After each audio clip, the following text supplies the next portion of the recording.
Hi, it's Dr. Taria, and I'd like to talk to us on a matter of public concern. Let's have it. Let's have it. It's the new year, and we've been hearing stories of gas explosions leading to fire outbreaks, and the impact this has had on families is very serious. So, I'm going to share some tips we can practice at home so as to prevent these fire hazards.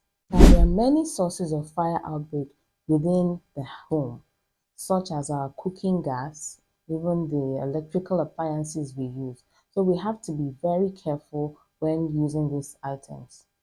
Do not attempt to refill a generator while it is still on. Instead, you should turn it off, allow it to cool if possible before refilling it, because if you don't do that, this can result in explosions. Same applies for your kerosene lantern and your kerosene stove. Do not attempt refilling it if there is still a flame burning. Turn it off and refill to ensure safety, because there have been instances where this has been done and the results have been catastrophic. Oh my God!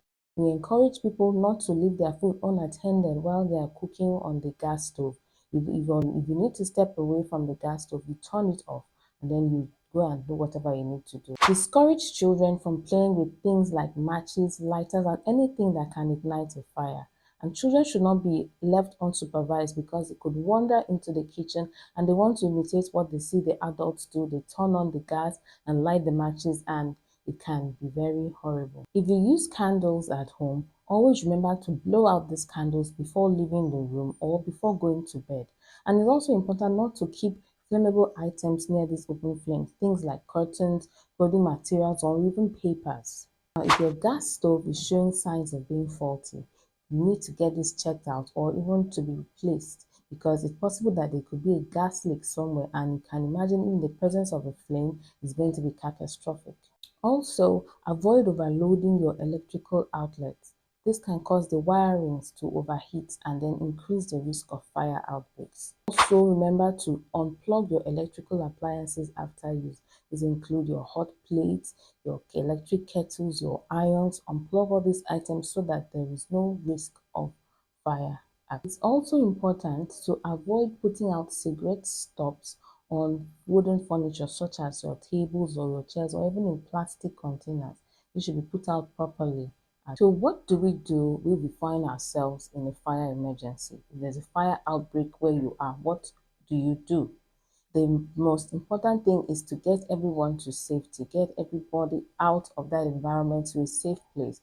Now, if the fire is overwhelming, there is no need trying to put out the fire when you don't have the right materials to do so. So it's also important that when you come to any location, you know your exit points, so that when there is such an incident, everybody is not running around in confusion. You know exactly where to go to. In a place that is engulfed with smoke, but you are not affected, there is no immediate fire where you are, it's advisable to drop down to the ground and crawl your way out, because the air at the lower part is cleaner, it's fresher than the smoke above. So that way you're not choked on the smoke. So you're able to crawl out to safety.